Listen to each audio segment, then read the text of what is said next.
అందరికీ నమస్కారం. ఈరోజు మనం యమదీపం గురించి తెలుసుకుందాం. 5 రోజుల దీపావళి పండుగ ఆశ్వయుజ ధన త్రయోదశితో ప్రారంభమవుతుంది. ఈ ధన త్రయోదశి రోజు యమధర్మరాజును పూజించాలి.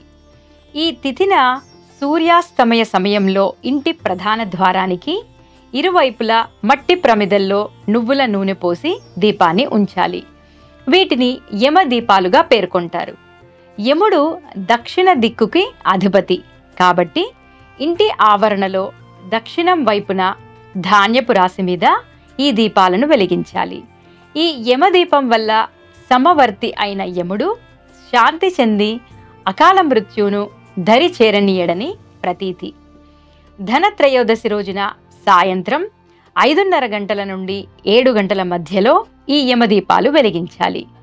ఈ దీపాల దగ్గర ఒక గిన్నెలో బియ్యం, పెసరపప్పు, బెల్లం, ఆవు పాలు, 5 గవ్వలు, రాగి నాణెం, శంఖం ఉంచాలి.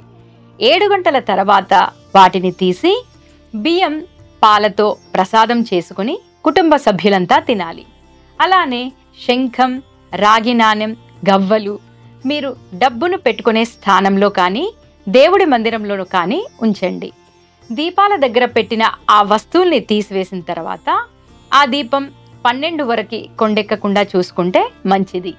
యమదీపం వెలిగించిన తర్వాత ఆ దీపం ముందు ఈ స్తోత్రం పారాయణ చేస్తే యమధర్మరాజు అనుగ్రహం, ఆశీర్వాదం మరియు ఆరోగ్యం లభిస్తుందని విశ్వాసం.